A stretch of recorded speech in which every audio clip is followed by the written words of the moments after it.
토크합니다 시간입니다. 올해는 참 의미 있는 해죠. 특히나 내일은 임시정부 수립 100주년이 되는 날입니다. 그래서 오늘 토크합니다 시간에는 통합민주당 그리고 열린우리당 등 3선 국회의원을 지낸 김원웅 조선의열단 기념사업 회장을 만났습니다.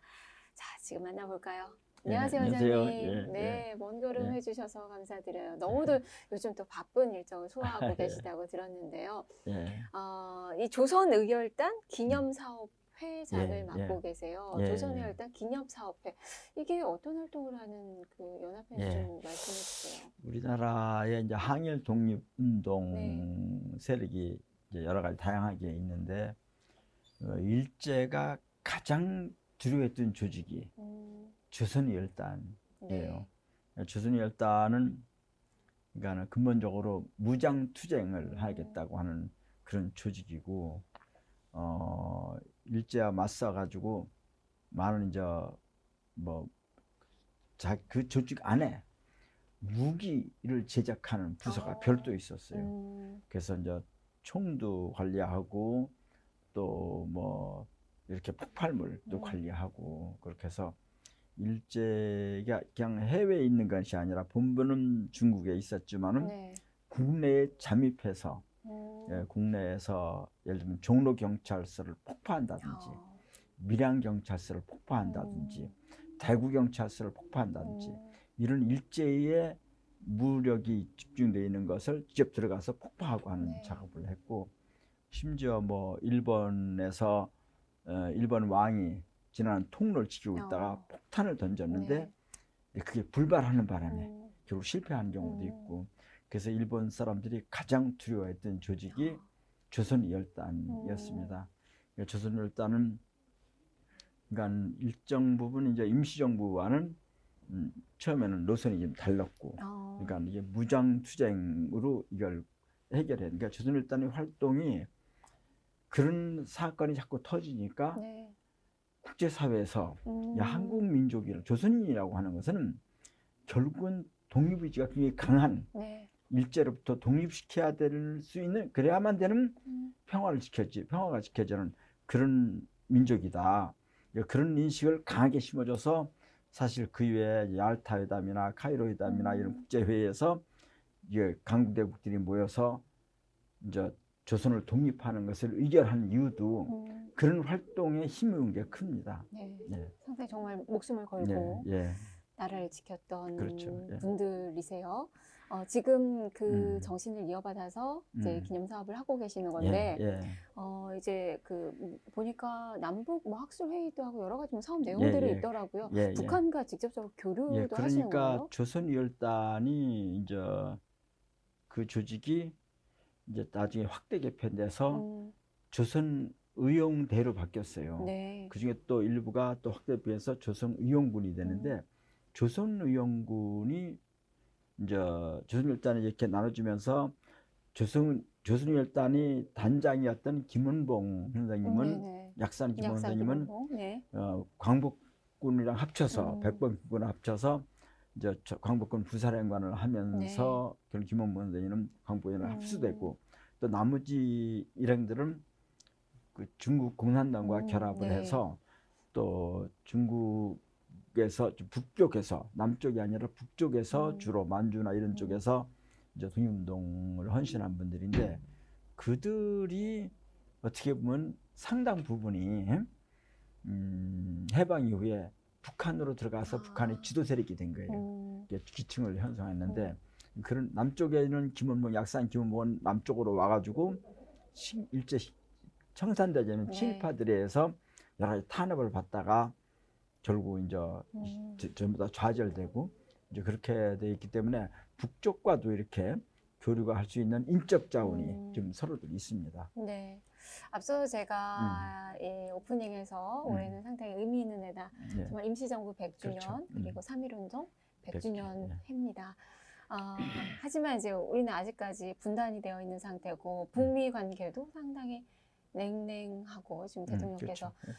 이제 미국으로 좀 가시는데 지금 이런 상황에서 이 분단에서 통일로 이런 의미를 좀 되새겨 주신다면 저는 어떨까요? 근본적으로 우리가 지금 식민지 지배를 당한 것도 우리 민족의 뜻과 반대되는 거고 네. 또 분단된 것도 우리 민족의 구성원들이 네. 동의를 받거나 한 게 아니라 네. 강대국이 외세에 의해서 된 거고 네.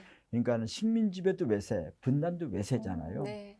그래서 이제 그것을 식민지를 극복하는 것도 자주적으로 해야 되는 거고 분단을 극복하는 것도 자주적으로 해야 된다고 봐요. 그래서 지금 저는 통일이라는 문제는 이제 이런 측면이 있는 것 같아요.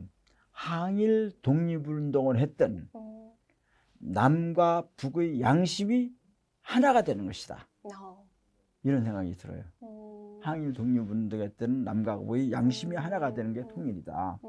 근데 이제 문제는 남쪽이 그러니까 미군정 이후에 남쪽을 주도하는 세력들이 민족주의 세력이 아니고 친일 반민족 세력들이 이승만 때부터 박정희 뭐 이렇게 쭉 해서 기득권층을 차지하다 보니까 남쪽 그런 세력들이 사실은 어떻게 보면 친일의 뿌리를 두고 분단의 기생에서 존재하는 우리 사회의 언론, 친일의 뿌리를 두고 분단의 기생하는 우리 사회의 그런 정치 세력, 또 그런 사회 세력들, 그런 세력들이 온전하고 있으니까 이들이 계속 계기만 있으면 남북을 이간시키는 일을 해왔죠. 그래서 우리 내부에서 그걸 극복하는 것이 중요한 것이다. 그래서 남과 북의 양심이 하나가 되는 것을 계속 방해하고 있죠. 그런 세력들이. 그래서 그런 세력들을 극복하는 것이 우리가 지금 현재 당면한 과제다. 이런 생각을 합니다. 국회 과거에 이제 통일 외교통상 위원장이셨어요. 당시에 이제 일본 정치인에게 이제 독일처럼 우리도 이제 사죄를 하면 좋겠다 이런 말씀을 좀 해주셨었죠. 지금 아무래도 이제 친일 반민족 행위사에 대한 그 서울법 개정안도 제출을 그렇죠. 예전에 하셨었고 이 서운 문제 이 문제 어떻게 보세요? 저희들이 좀 어이없는 것들 중에 하나가 제가 이제 국회에서 통일정책, 외교정책을 책임지는 노무현 정부 당시에 통일외교통상위원장을 지낼 때 전 세계의 주 정치인들을 만나서 이제 여러 가지 얘기를 하는데 특히 일본 사람들, 정치인들을 만나서 야, 일본이 우리 가까이 있는 나라가 좀 우리가 친하게 지내고 싶다. 그러려면은 독일처럼 과거 친정산에 있어서 좀 진지하고 진솔하게 그렇게 좀 해달라. 그럼 뭐라던가요? 그렇게 얘기하면 그들이 한 얘기가 우리 보고 과거 청산하라고? 니들은 어떻고? 우리 보고 야스쿠니 신사 참배하지 말라고? 전범들 묻혀있다고? 야, 니들 국립묘지 갔더니 일본 전범들이 졸개들이 잔뜩 묻혀있더라. 거기는 왜 참배하냐? 사실 할 말이 없잖아요. 그리고 이런 얘기를 하는 거예요. 지금 한일 합방은 조선인의 행복. 그 사설을 쓴 신문이 조선일보예요. 한일 합방은 조선인의 행복이라는 사설을 쓰고 조선말 말소운동을 한 사람이라고. 일본 국어라고. 그 당시 국어를 써야지. 국어는 일본어잖아요. 그 앞장섰던 언론이 한국 국민이 가장 애독한 구독률이 제일 높은 그런 신문 아니냐. 니들이나 똑바로 과거 청산해. 우리 보고 하라는 게 아니라 니들 진심이냐? 진심이 아닌 것 같다. 니들 한국 사람들이 일본 보고 과거 청산하는 건 진심이 아닌 것 같다. 우리 보고 좀 그런 건 요구해서 돈이나 뜯으려고 하는 거 아니야? 이런 얘기를 할 때 제가 할 말이 없는 거예요. 근데 그 문제를 외면하고 일본하고 과거 청산하면 설득력이 없습니다. 내부적으로도 그러니까 심지어 저는 느낌이 젊은 시절에 아주 청년으로서 미담이 있어요. 미담 일제 때 미담이 뭔가 하면 만주에 있는 신문에 크게 났어요. 그 미담이 조선 청년의 미담이라고. 근데 그 미담이 뭔가 하면 혈서를 쓴 거예요. 혈서를 손가락을 따서 혈서를 썼는데 혈서 내용이 일본 천하에게 충성을 다하겠다고 혈서를 썼어요. 근데 개견자를 썼어. 한문으로. 개처럼 충성을 하겠다. 이렇게 한 사람이 그 혈서 덕분에 만주 군관학교로 간 거예요. 그게 독립군 토벌에 앞장섰어. 일제 때. 근데 그 사람이 우리 사회에 이상하게 세뇌돼 가지고 한국의 대통령이 됐어. 그리고 그 대통령이 된 사람이 여론조사하면 아주 훌륭한 대통령이라고 평가를 받아. 그러니까 일본 사람들 보고 우리가 과거 청산하라, 응? 일제 식민지배에 사과를 하라 할 수가 없잖아요. 네. 독립운동가 이제 후손이라고 들었어요. 이제 부모님께서 조선의열단이셨고 지금은 이제 회장님께서 이 조선의열단을 이끌고 계신 대표이신 거고요. 그만큼 지금 얘기를 쭉 들어보니까 부끄러운 과거가 많고 이렇게 일본의 그 망령들이 있기 때문에 이 잔재가 청산이 안 됐기 때문에 지금 우리 상황이 이렇구나라는 생각도 좀 가지게 그쵸. 되고 그렇다면은 대표적으로 뭐 남아있는 그 일본 잔재들 어떤 것들이 좀 있을까요? 그래서 저는 이제 전 사실 국묘지 갈 때 착잡해요. 거기 친일파들이 잔뜩 묻혀 있잖아요. 그래서 국묘지 갈 때 굉장히 착잡하고 그런데 제가 아주 어릴 때 제가 중학교쯤 다닐 때 저희 선친이 살아계셨어요. 그러니까 선친이 독립운동을 했던 옛날 동지들이 자주 우리 집에 모여요. 모이시면은 그분들이 하시는 말씀이 있어요.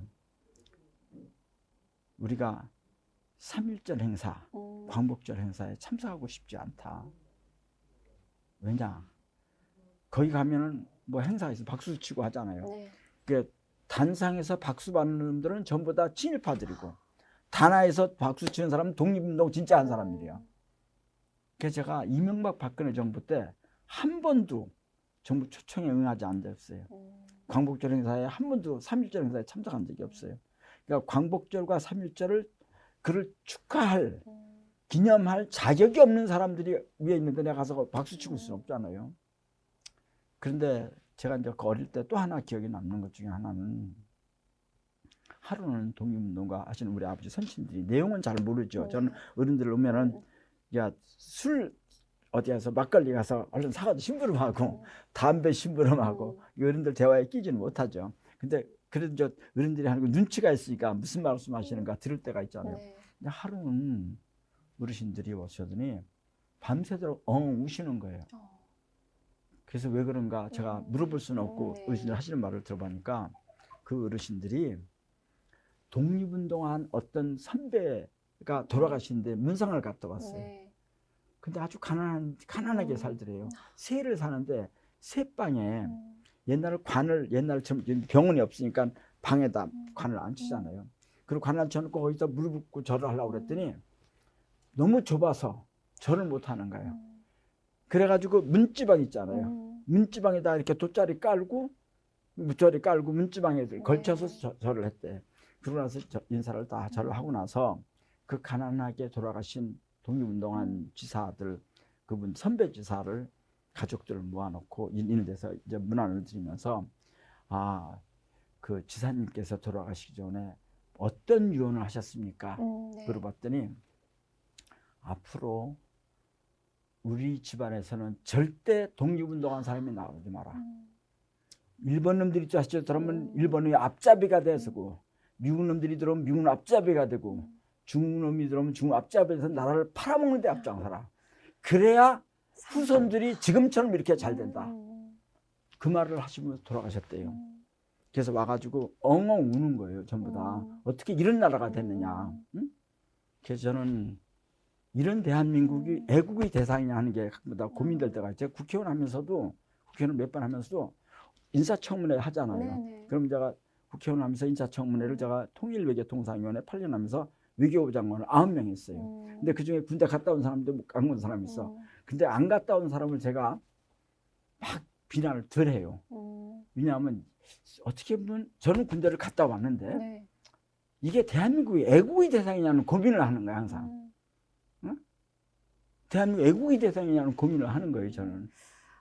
정말 이렇게 독립운동가들이 있어서 지금 우리의 지금 현재가 있는데 보통 독립운동가 하면 남성분들만 떠오르잖아요. 근데 요즘 또 여성 독립운동가에 대한 관심도 상당히 많이 높아지고 있는데 좀 소개해 주실 만한 여성 소개할 독립운동가가 좀 소개할 있을까요? 분들이 사실 이제 그동안에 요즘 새롭게 네. 시대가 좀 흐름이 되니까 새롭게 부각되는 것이 여성 네. 독립운동가들인데 사실 여성 운동가들이 남성 못지않게 드러나지 않게 오늘 헌신 그 기판 위에서 이게 독립운동을 남성들이 열심히 했던 것도 있고 네, 같이 했던 네. 것도 있고 심지어 어떤 여성 상당한 여성들은 실제로 자기들이 총을 들고 나서기도 하고 그랬거든요. 그래서 이제 그런 분들을 다시 부각하고 조명하는 시대의 흐름은 바람직한 일이라고 생각해요. 네. 그래서 이제 작년인가 봤더니 대전 현충원에서 네. 저한테 연락이 왔어요. 와가지고 우리 어머니 얘기를 하면서 우리 어머니를 그달이 작년 8월 달에 이달이 현충 인물로 뽑혔대요. 그래서 제가 전화를 합니다. 우리 어머니보다도 좀 연세가 더 많고 오랫동안 연세가 많으니까 오랫동안 독립운동하는 분들이 계시는데 그런 여성들인데 그분들을 하시는 게 더 낫지 않냐 그랬더니 그러니까 이런 말씀하시다가 많은 분들이 여성들이 남편을 뒷바라지 하는 걸로 했는데 저희 어머니는 16살 나이에 처녀의 몸으로 조선 의용대에 참여를 한 거예요. 그러니까 항일 무장단체거든요. 이게. 네. 그래서 그래가지고 21살 때 16살 들어 21살 때 우리 아버지를 만났거든요. 그러니까 같은 동지로서 그러니까 같이 이제 독립운동 동지로서 우리 아버지를 만나가지고 결혼을 하셨는데 그런 것이 여성이 스스로 자기가 알아서 남자들 따라가는 게 아니라 남편 때문에 하는 게 아니라 네. 스스로 깨달아가지고 독립운동에 투신했다고 하는 것이 요즘 새롭게 다른 의미로 부각돼야 된다. 그래서 자기들이 선정을 했다. 이 말을 좀 들었습니다. 그러니까 여성에 대한 재부각이 어떤 형태는 남편 때문에 했든 어쨌든 간에 큰 의미가 있는 것 같아요. 네. 지금 시대와도 맞는 또 여성의 모습이 또 아닌가 싶기도 예, 해요. 그래요. 예. 이제 마지막으로 사실 말씀해 주셨지만 이 독립운동 하셨던 분들의 처우가 너무 열악하고 반대로 친일 반민족 그렇죠. 행위자들은 정말 떵떵거리며 잘 살고 있고 이런 세상입니다. 네, 그렇죠. 애국 애족과 관련돼서 이제 마지막으로 좀 말씀을 좀 해주세요. 저는 네. 좀 1945년 제2차 세계대전이 끝날 때 유엔이 이제 만들어질 때 초기에 유엔 가입 국가가 46개 국가예요. 근데 지금 172개 국가가 됐어요. 그러니까 100개 이상 국가가 새로 좀 탄생해서 유엔에 가입을 했는데 그들이 대부분이 외세의 식민지로부터 독립해가지고 이제 국가가 유엔에 가입했는데 그 100개 이상 되는 나라 중에서 식민지 지배 당시에 외세의 빌부터서 동족을 괴롭히던 사람들이 집권을 한 나라가 딱 두 나라예요. 거기도 패망한 월남. 우리가 지원했잖아요. 네. 그 부끄러운 지원이죠. 그 사실 독립운동 세력이라고 하는 건 호주명인데, 근데 그 패망한 데가는 외국의 앞잡이 하던 사람들이잖아요. 그걸 우리가 월남전에 참여를 해서 지원했다는 게 사실 인류 문명사의 부끄러운 일이죠. 근데 그런 일, 그 세력과 그래서 결국 망한 건 그건 당연한 거라고 생각해요. 그리고 남은 게 대한민국이에요. 이게 대한민국이 전 세계 인류 문명사의 흐름을 내서 주춤거리는 이 대한민국을 제대로 잡으려면은 친일 청산 뒤늦게나마 그런 면에서 지금도 해야 된다. 지금 청산되지 않은 역사는 지금도 계속되고 있어요. 그 사례가 우리나라에 있는 예를 들면 뭐 그런 태극기 부대 뭐 이런 애들 주장하는 걸 보면은 놀라울 정도로 일본 아베와 싱크로율이 똑같아요. 주장이 남북을 이간시키는 데 앞장서는 거예요. 그리고 우리나라에 그런 뿌리를 둔 그 주류 언론들도 그 사설이나 글 쓰는 사람, 기고자들도 그런 사람들만 골라서 글을 써요. 이게 민족 공동체에 도움이 되느냐, 이게 민족 공동체에 도움이 되느냐 하는 생각을 국민들도 한번 해야 될 것 같고요. 그런 친일 반민족 세력이 지역주의와 결합했어요 지금. 그래서 그 지역도 자기 지역의 명예를 위해서 그 친일 반민족 세력과의 결탁을 빨리 벗어나는 것이 진정한 애향심이라고 생각해요. 그래서 그런 것이 우리가 남은 숙제라고 생각합니다. 알겠습니다. 오늘 또 너무도 좋은 말씀, 또 귀한 말씀 전해드려서 좋은 시간이 됐던 것 같아요. 말씀 잘 들었습니다. 네, 반갑습니다. 네, 지금까지 김원웅 조선의열당 기념사업 회장 만나봤습니다. 여기서 퀴즈 시간 갖겠습니다. 먼저 어제 정답부터 공개를 해드리죠. 어제의 정답은 스마트 시티였습니다. 이명심님 축하드립니다. 선물 보내드리겠습니다. 자, 이어서 오늘의 문제 드리겠습니다. 약산 김원봉이 단장으로 있었던 1919년 만주 지란성에서 조직된 항일 무력 독립운동 단체는 무엇일까요? 라는 문제입니다. 정답 아시는 분들은 뉴스토마토 유튜브 페이지에 오셔서 먼저 구독하시고 그리고 정답을 스트리밍 화면에 올려주시면 되는데요. 정답과 함께 이메일 주소 남겨주셔야 선물 보내드릴 수 있습니다. 여러분의 많은 참여 기다리고 있겠습니다. 톡합니다. 함께 하셨습니다.